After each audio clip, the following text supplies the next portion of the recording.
अस्सलाम वालेकुम my YouTube family, कैसे हैं आप सब। आई होप सब ठीक ठाक होंगे, मज़े में होंगे। भाई सर्दियां आ गई हैं तो हम लोग बार बार गजरेला और गाजर का हलवा क्यों ना बनाएं। जो हमने पहले बनाया था वो तो हो चुका था ख़त्म। अब आ रही थी मेरी सिस्टर्स, तो मामा कह रही थी कि चलो फिर से बना लेते हैं। और मैंने क्या किया, मैंने एक ही दिन में दोनों चीज़ें बनाने लग गई। और बस मैं तो इतनी ज़्यादा इस दिन थक गई थी ना, क्योंकि आपको पता है गाजर के हलवे में भी बड़ा टाइम लगता है। और मैंने ये पहले गाजर का हलवा चढ़ा लिया था, साथ में मैंने गजरेले के लिए दूध रख लिया था।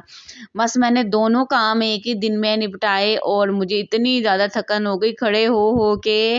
बट ये कि दोनों चीज़ें बड़ी अच्छी बनी थी और ये मैंने दोनों चीज़ें आप लोगों से शेयर की हुई हैं। जिसने नहीं देखा ये वाली रेसिपी तो मेरे यूट्यूब चैनल पे जाके आप देख सकते हो। दोनों रेसिपीज़ अपलोड हैं, तो आप चाहो तो आप इंजॉय करो, हलवा भी बनाओ, गजरेला भी बनाओ, बड़ा ही मज़े का बनेगा इस रेसिपी से।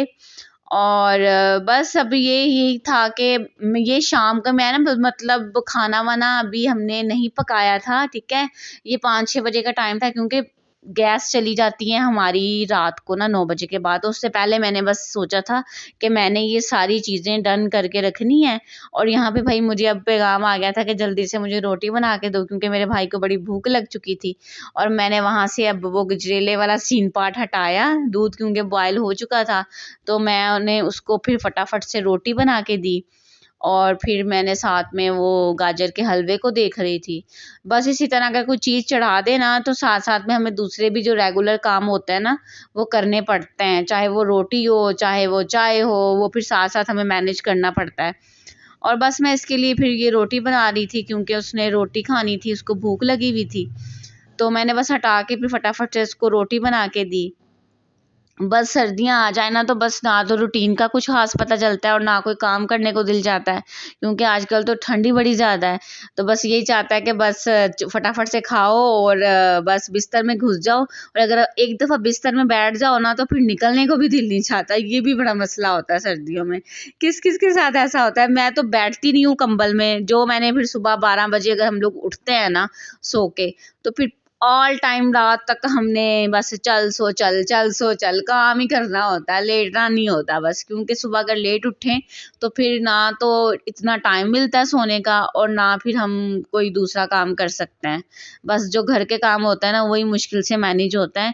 और ये जो एक्स्ट्रा चीज़ें जो सर्दियों की सौगातें होती हैं ना, वही बनने में बड़ा टाइम लग जाता है और फिर पता भी नहीं चलता टाइम का कि टाइम किधर गया। तो बस ये मैं उसकी सूखी रोटी बना रही थी और इतनी माशाल्लाह फूल रही थी ना रोटी। मैं मामा को कह रही, मैंने कहा मामा आज सेम आपकी जैसी रोटी बनी है। अगर मेरे बाबा देख रहे हैं तो वो ज़रूर बताएंगे मुझे कि वैसी रोटी बनी कि नहीं बनी। वो फिर भी बोलेंगे नहीं जी, अम्मा जैसी रोटी कोई नहीं बना सकता तुम्हारी। ये बात तो है, कभी कभी वही हमसे बनती है अम्मा जैसी रोटी। क्योंकि अगर हम लोग पकाते रहे ना रोटियां, तो फिर हमें प्रैक्टिस होती है। अगर हम छोड़ दें ना, तो फिर वो मज़ा नहीं रहता रोटी का। मतलब ये होता है कि वो उस तरह से रोटी ना बनती नहीं है। और मेरा तो ये हाल था कि मैं शादी से पहले बिल्कुल भी रोटी नहीं बनाती थी, बिल्कुल भी रोटी नहीं बनाती थी। आप ये बस सोच लें कि मैंने शादी के बाद रोटियां पकानी सीखी हैं। पराठा वराठा मैं बना लेती थी, पर मैंने सूखी रोटी कभी नहीं बनाई थी, जो फुलके होता है ना।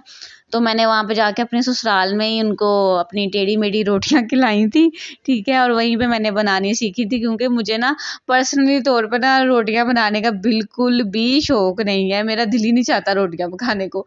खाना मुझसे जितना मर्जी बनवा लो, पर मुझे रोटियां पकाते हुए पता नहीं क्या मेरी जान जाती है कि क्या होता है। बस जो शुरू से एक चीज़ का शौक नहीं हो ना, तो वो फिर रोटियों की तरफ से ना मेरा बस वही रहता है कि बस बना ले, कोई ना कोई बना ही ले रोटियां बस। तो बस यही हाल रहता है। यहाँ पे भाई मेरा दूसरे काम भी हो रहे थे और यहाँ पे अजान साहब भी कर रहे थे, अपने बाबा के साथ खेल रहे थे वो फुटबॉल।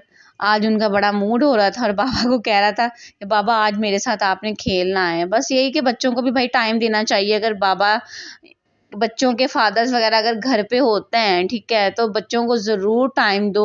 जिस तरह माँ एक बच्चे को टाइम देती है ना, उस तरह एक फादर को भी टाइम ज़रूर देना चाहिए। ये नहीं कि उसका काम बस यही है कि वो बस बाहर से ला के हमें खिला रहा है या कुछ भी कर रहा है।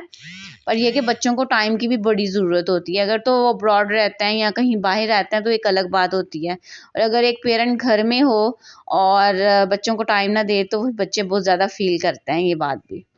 और अज़ान का तो यही हिसाब है, अगर इसके बाबा अगर इसके साथ खेलें नहीं ना, अगर ज़्यादा नहीं कि बंदा रोज़ खेले, चलो वीक में 2 दफ़ा बच्चों को टाइम दो, मतलब उसके साथ खेलो, उसके साथ बातें करो। ये चीज़ें भी बच्चों के लिए बड़ी मीनिंग रखती हैं और बड़ी इम्पोर्टेंट्स होती हैं, क्योंकि इस टाइम पे बच्चे ग्रो हो रहे होते हैं। तो उनकी ये ग्रोइंग एज होती है, जितना आप उनको टाइम दोगे ना, उतना वो आपके साथ ना अटैच होंगे और आपकी बात को समझेंगे। बस ये चीज़ें बड़ी ज़रूरी होती हैं बच्चों के लिए। ये भाई यहाँ पे हमारा गाजर का हलवा और गजरेला भी बिल्कुल रेडी था। और यहाँ पे भाई नेक्स्ट डे है ये, यहाँ पे मेरी सिस्टर आई हुई थी, एक सिस्टर मेरी आ चुकी थी और एक सिस्टर ही मेरी अब आई थी। यहाँ पे भाई हम लोग लंच वंच कर रहे थे, क्योंकि ये नेक्स्ट डे का था थोड़ा सा क्लिप जो मैंने रिकॉर्ड किया था। और यहाँ पे भाई बस खाना शाना चल रहा था, साथ में बातें शातें हो रही थी।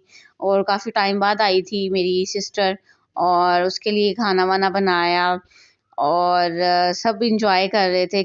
और अगर आप मेरे चैनल पर नए हैं और आपने अभी तक मेरा चैनल सब्सक्राइब नहीं किया, तो जल्दी से मेरे चैनल को सब्सक्राइब कर दें, मेरी वीडियो को लाइक कर दें और अपने दोस्तों में शेयर कर दें जल्दी से, और बेल आइकॉन को ज़रूर प्रेस किया करें ताकि मेरी हर आने वाली नई वीडियो आप सबसे पहले ज़रूर देखो। यहाँ पे भाई लंच वंच हो चुका था, अब था टी टाइम।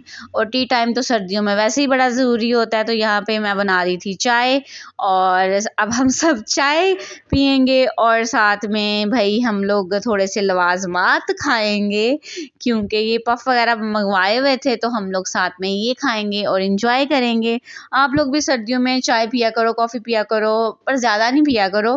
2 टाइम्स इनफ होती है। अगर जिसको लत होती है ना, जिनको चाय की, वो तो 3-3 4-4 टाइम चाय पीते हैं। और बस इसी तरह भाई हमने चाय भी इंजॉय की फिर, और काफ़ी देर बाद मिले थे तो बड़ा मज़ा आ रहा था बातें करने का। और यहाँ पे मैं और मेरी सिस्टर बस अकेली बैठी हुई थी और चाय इंजॉय कर रही थी, क्योंकि बाकियों ने तो पीनी नहीं थी, किसी का मूड नहीं हो रहा था, और मेरा और मेरी सिस्टर का मूड था। तो हम लोग अलग से रूम में बैठ गई थी पीने और गपशप मार रही थी। और यहाँ पे आ गई थी भाई आयत मैडम, और इन्होंने ये देखे कमरे से लेके आई ये चीज़ और इसने अब पकड़ी हुई है। बस इसी तरह बच्चे करते रहते हैं, उद्यम मचाते रहते हैं, यहाँ से चीज़ें सेट करो, यहाँ से चीज़ें ख़राब, बस इनका यही हाल होता है। ये था आज का व्लॉग। अगर पसंद आया हो तो जल्दी से चैनल को सब्सक्राइब कर दें। दुआओं में याद रखिएगा, अपना ख्याल रखिएगा। खुदा हाफिज़।